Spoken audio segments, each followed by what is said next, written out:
Dans cette vidéo, je vais roast 3 CV de profil data qui veulent passer freelance prochainement en étant hyper direct. Alors ils sont au courant, vous inquiétez pas. L'idée c'est pas d'être méchant gratuitement non plus. Je vais donner un maximum de conseils pour que leur CV soit meilleur et qu'ils puissent avoir des missions en freelance. Alors sur quoi je me base pour donner ces conseils-là? Tout simplement des retours directs que j'ai eus à la fois d'ingé d'affaires mais aussi de clients finaux. Parce que j'ai pu assister au processus d'analyse de CV en direct et j'ai vu comment ils faisaient leur tri et à quoi ils faisaient attention.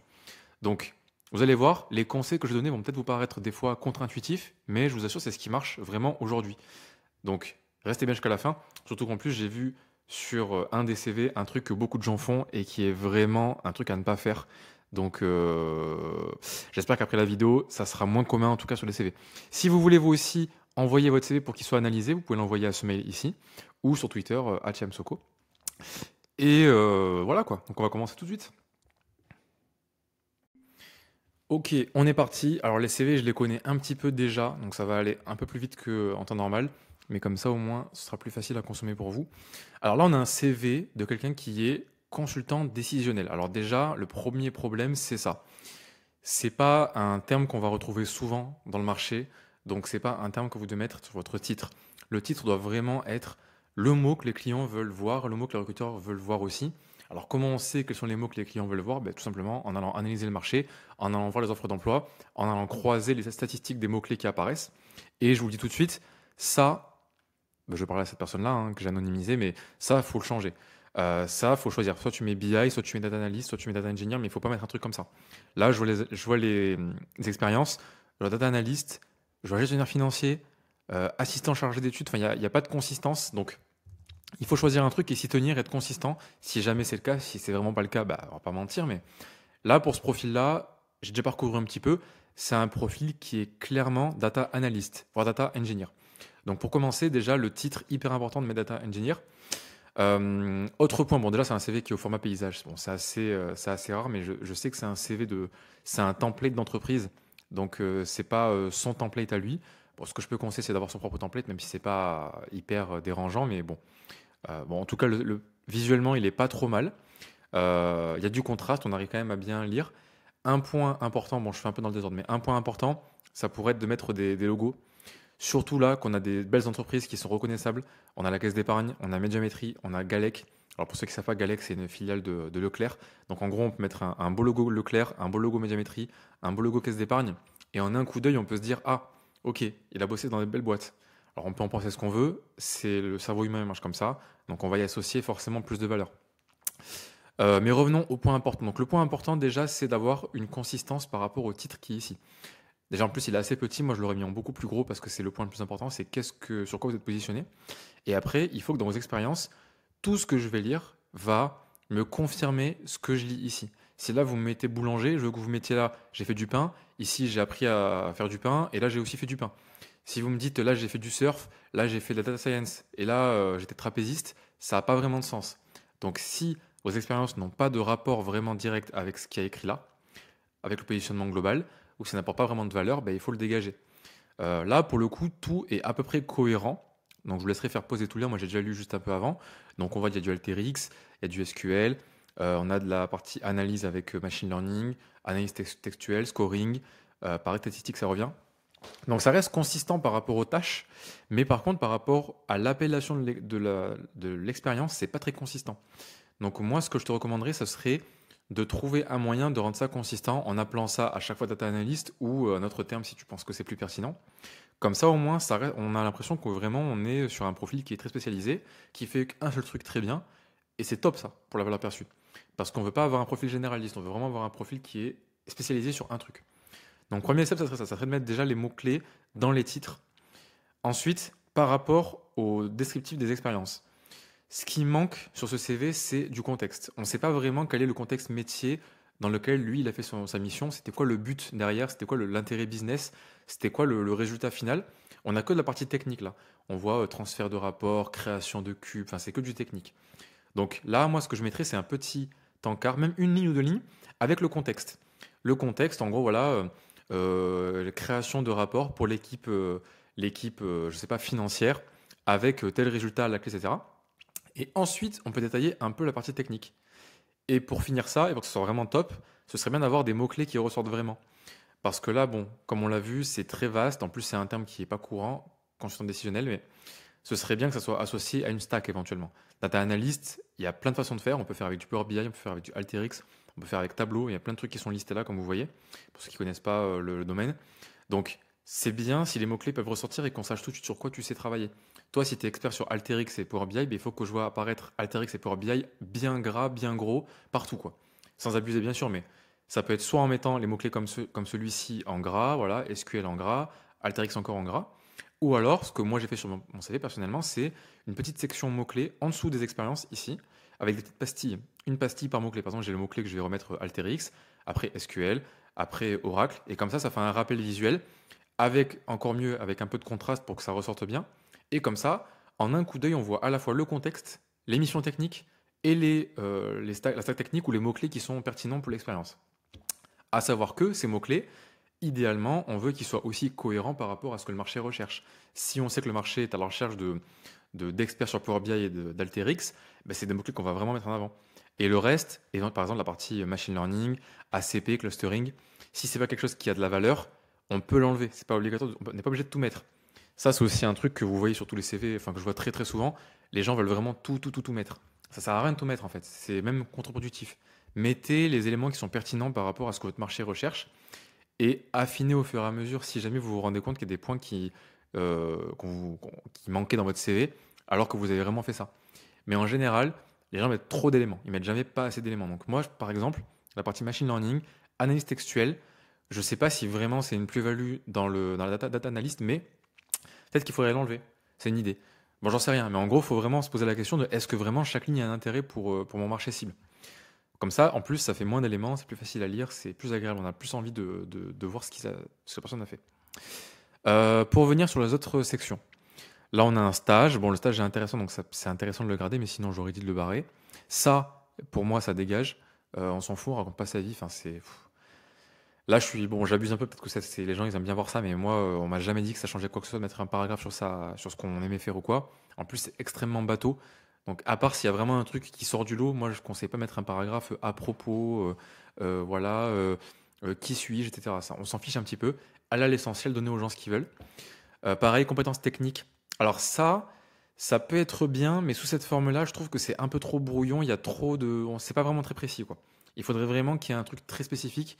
Et là, c'est pas assez précis. Donc il faut vraiment faire ça que si vous êtes sûr de votre positionnement et de ce que le marché recherche. Donc moi, à sa place, je l'aurais viré pour mettre à la place une section référence. Alors du coup, je l'aurais mis en bas. Je l'aurais mise en bas là, ça je l'aurais monté vers le haut. Donc ça, tu vois, tout ça, tu le montes en haut là. Et après ça, tu mets une section en dessous avec l'espace qui te reste. Tu mets référence. En fait, référence, ça va être par exemple ton ancien chef de projet chez Galec, pareil chez Médiamétrie. Des gens de confiance qui, tu sais, pourront t'aider, enfin te donner des bons conseils ou te supporter si jamais un recruteur les appelle. Et petite astuce, ne mets pas leur numéro de téléphone direct ni leur mail. Tu mets information de contact disponible sur demande. Et comme ça, les gens devront te contacter s'ils veulent leur parler. Et en fait, ça créera une social proof, une preuve sociale énorme parce que tu vas te dire ah ouais, le gars, il est prêt à mettre dans la boucle d'autres personnes qui ne sont pas lui. Donc il est forcément sûr de lui. Donc ça, c'est vraiment cool en tout cas. C'est le gros cheat code. Hein, et retenez bien ça. S'il y a un truc à retenir, c'est ça. C'est la section référence. C'est vraiment un gros cheat code. Surtout pour les profils un peu juniors comme celui-là, avec 2 ans d'expérience. Ensuite, formation, c'est très bien. On va à l'essentiel. Ça sert à rien de faire un gros pavé. Voilà, on va directement à l'essentiel. Outils, franchement, c'est top là aussi. C'est par catégorie, c'est parfait. Éventuellement, bah après là c'est déjà le cas, mais trier par importance. Là on voit qu'il y a l'ETL en premier, le reporting, ça me paraît cohérent par rapport à ce que tu fais. Donc ça c'est top. Donc en gros pour résumer, ce qu'il te faut c'est mettre au clair ton titre qui à mon avis n'est pas pertinent par rapport à ce que le marché recherche ou par rapport aux mots que le marché emploie actuellement. Ensuite des petits logos pour rendre le CV plus aéré et qu'on ait plus de valeur perçue et qu'on ait plus envie de le lire. Et ensuite par rapport aux expériences, peut-être diminuer un peu les bullet points, en mettre juste les plus pertinents et rajouter à chaque fois une petite section contexte pour expliquer ce que tu faisais. Et après, mettre en avant les mots-clés importants ou mettre en bas une section avec des petits mots-clés. Donc voilà ce que je pourrais te conseiller pour ton CV. Mais à part ça, sinon, il était bien. Tu as déjà fait le travail de synthèse. Tu as fait des mots-clés, tu as fait des bullet points qui vont à l'essentiel. Donc c'est vraiment cool. Et éventuellement aussi virer le à propos, même si c'est pas la fin du monde. Et pareil pour les compétences techniques, tes compétences métiers à ne mettre que si tu es vraiment sûr de ce que ton marché recherche. Mais vu les mots-clés que je vois, je pense pas que ce soit le cas. Donc vraiment attention, ça peut perdre les gens. Donc moi je déconseillerais ça. Donc voilà pour ton CV et bon les langues j'ai pas notifié mais bon c'est oui c'est bien voilà c'est cool. Voilà pour ce CV. Maintenant on va passer au suivant tout de suite. Alors CV suivant, hop on est sur un data engineer. Alors ici vous allez voir que les conseils sont à peu près les mêmes en général. Je dis toujours la même chose. Donc si on reprend de haut en bas. Alors ici il y avait le nom. Premier conseil, parce que le nom était plus gros que le titre. Moi, ce que je dis, c'est que votre nom, c'est pas important, on s'en fout en fait. Ce qui est important, c'est votre positionnement. Donc, pour ceux, c'est le cas en général très souvent, à part celui qui avait juste avant là, c'est très souvent le cas. Le nom, il est en énorme et le titre, il est en petit en dessous. Le nom, on s'en fout, les gars. On s'en fiche que le mec il retienne votre nom. Ce qu'on veut, c'est qu'il retienne ce que vous faites. C'est quoi votre positionnement. Donc, moi, ce que je te conseille, c'est que tu prends ton nom là, qui est en énorme, tu le mets éventuellement ici, ou tu le laisses là, mais tu le mets en tout petit, enfin pas en tout petit, mais tu le mets dans une police respectable. Et ça, par contre, tu le mets en énorme, tu vois. Et donc là, pareil, même remarque que pour le précédent. Donc, consultant data engineer BI. Alors, il y a beaucoup de mots quand même, hein. Consultant, data engineer, BI. Alors, il faut choisir. Est-ce que le marché veut des consultants? Ensuite, data engineer, pourquoi pas? Et BI. Alors là, moi, je le sais parce que c'est mon milieu, mais peut-être que vous ne vous rendez peut-être pas compte. Ça fait quand même trois choses différentes. Donc, il faut choisir, il faut être plus précis, je pense. À mon avis, c'est encore une fois une nomenclature d'entreprise, donc c'est pas forcément celle que le marché utilise de façon générale. Faut choisir. Moi, j'aurais mis data engineer tout simplement, ou alors consultant data, ou alors expert BI, mais pas les trois. Les trois, ça n'a pas de sens. Faut vraiment en choisir un et bien le choisir par rapport. Alors, je reviens toujours à ça, je vais être chiant, mais par rapport à ce que le marché recherche. Ensuite, bon là, ça dégage. J'ai même pas envie de lire. Enfin, j'ai déjà lu, mais j'ai pas envie de le relire. Je vois des choses là, oui. Alors même si c'est vrai et que c'est très bien, ça n'a pas de sens. Enfin, moi, le CV, enfin moi je suis pas recruteur, hein. Enfin, j'ai déjà recruté des gens, mais c'est pas mon travail à plein temps. Les recruteurs, à chaque fois, ils me disent entre 5 et 15 secondes, et après ils lisent le CV. Donc en gros, ça veut dire quoi? Ils voient un CV, ils parcourent des yeux entre 5 et 15 secondes, et après ils choisissent s'ils vont le lire. Si déjà tu me mets un paragraphe à lire où j'apprends rien d'intéressant par rapport à toi, enfin de vraiment, qui a vraiment beaucoup de valeur, je m'en vais. Donc pour moi, ça, c'est vraiment à jamais mettre, à part si tu le mets tout en bas en tout petit, et si c'est vraiment un truc de fou. Tu dis voilà, j'ai monté l'Everest en 12 heures, voilà, un truc vraiment de fou, tu vois. Si c'est pas le cas, faut le dégager. Faut vraiment le directement hook les recruteurs et les clients finaux sur votre valeur. Et la valeur, elle se situe souvent ici, là, dans la section expérience. Donc, encore une fois, ça dégage. Je ne vais pas le répéter 4000 fois, mais voilà. Euh, La formation, alors c'est pareil, c'est aussi à l'essentiel. Par contre, il y a trop d'éléments, je pense. C'est un peu une perte de place. Parce qu'on va le voir, je vais encore le conseiller ici, mais ça serait bien qu'il y ait une petite section référence. Et là, il y a des trucs, le bac. Ça apporte quelle valeur ça? On est sur un profil bac plus 5, sur un truc qui est déjà très avancé. Le bac ne changera pas grand-chose au recrutement. Donc ça dégage. Pareil pour la licence.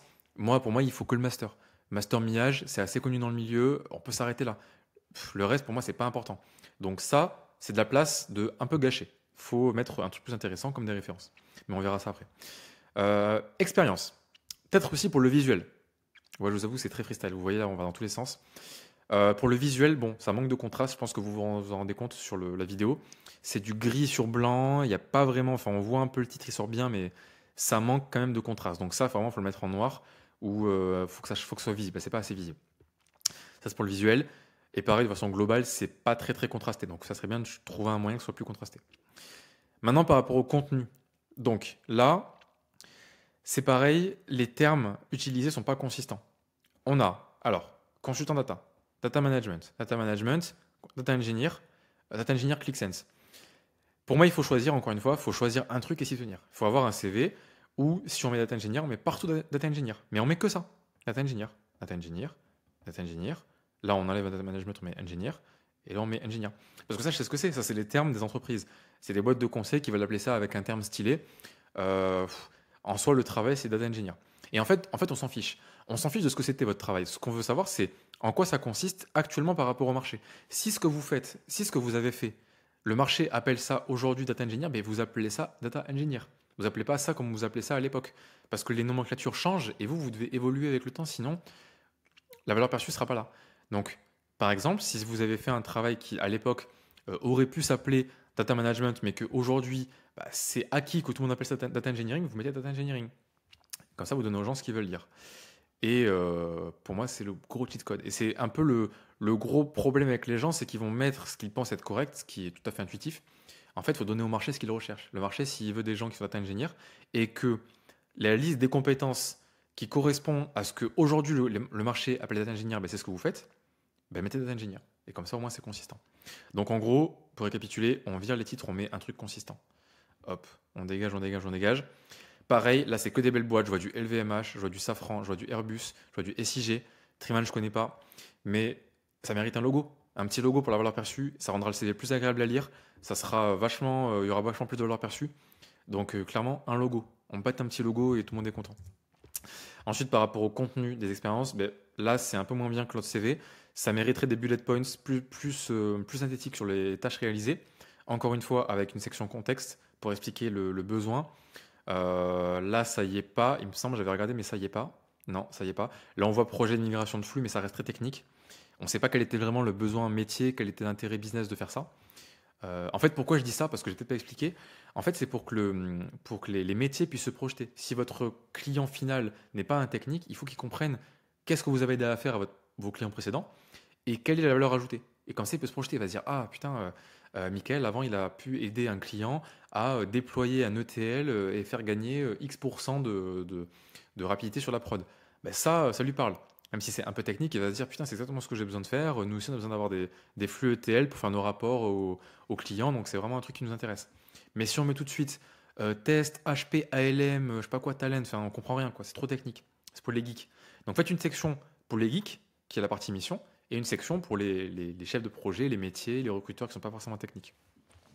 Donc en gros, petite section contexte, une petite ligne, hein, même une ligne ou deux, une petite phrase. Et après, des bullet points, facile à lire, comme ça on n'est pas perdu, on voit pas des gros pavés comme ça qui donnent pas envie de lire. On met des petits bullet points, hop, hop, hop, et hop, on lit ça. Après, pareil, hein, encore une fois, même remarque, les mots-clés ne ressortent pas assez. Là, on est sur un profil data eng, sur une stack Talend, SQL Server. Les mots-clés n'apparaissent pas de façon évidente. Alors j'ai vu que l'Xsense apparaît dans le nom, c'est bien. D'ailleurs, il apparaît pas ici dans les compétences. Donc ça peut perdre les clients, ils peuvent se dire, bon, il sait faire quoi? Talend ou l'Xsense, ou les deux. Donc il faut que les mots-clés apparaissent. Talend en gras, ou Talend en dessous dans les mots-clés, comme je vous ai dit juste avant. Pareil, Talend, il apparaît encore ici, mais il n'est pas en gras. Donc vraiment mettre ça en avant pour que les gens, ils voient le CV. En gros, le cheminement, c'est quoi? Vous voulez que l'œil du recruteur ou du client, attendez, je prends une autre couleur. Il faut que l'œil, il aille vraiment d'élément en élément de façon fluide. Hop. En gros, il faut qu'il, par exemple, qu'il aille lire ça. Hop là. Ensuite, bon, ça, du coup, on imagine qu'on le dégage. Et après, l'œil, il va aller, hop, sur les logos qui apparaissent là, qui seront là, j'espère bientôt. Les petits logos, tac. Comme ça, rapidement, on reconnaît les entreprises, on se dit, ah, intéressant. Et après, avec les bullet points, on voit rapidement quelles ont été les tâches réalisées. Et aussi, l'œil, il voit en gras apparaître 4 fois d'affilée la même chose. Data eng, data eng, data eng, data eng. Il se dit, ok, ça me plaît, le CV il est consistant, l'expérience elle a l'air d'être là, dans des belles boîtes, maintenant je vais le lire, qu'est-ce qu'il a fait? Et quand je lis ce qu'il a fait, je vois que c'est pertinent, parce que les mots-clés sont là, ils sont en gras, il va à l'essentiel, donc c'est top. Ça c'est en tout cas idéalement c'est ce que vous voulez avoir chez le recruteur. Et après il peut voir le récap aussi des compétences là, et se dire ok ça reste consistant, voilà, c'est ce que je cherche, ETL, ça à mon avis ça devrait être en haut, talent je pense. Les stacks techniques c'est bien de le mettre en haut, comme ça on sait tout de suite sur quoi vous êtes expert. Et après, voilà. Donc, ce qui manquerait aussi pour finir sur ce CV-là, comme sur le précédent, c'est une petite section référence. Donc, soit là, parce qu'il y a un peu de place, soit, bon, non, c'est très bien. Sinon, là aussi, vu qu'on gagne de la place, on peut monter tout ça. Hop, on fait monter le reste. Et en bas, petite section référence. On met le chef de projet chez LVMH, le chef de projet chez Safran.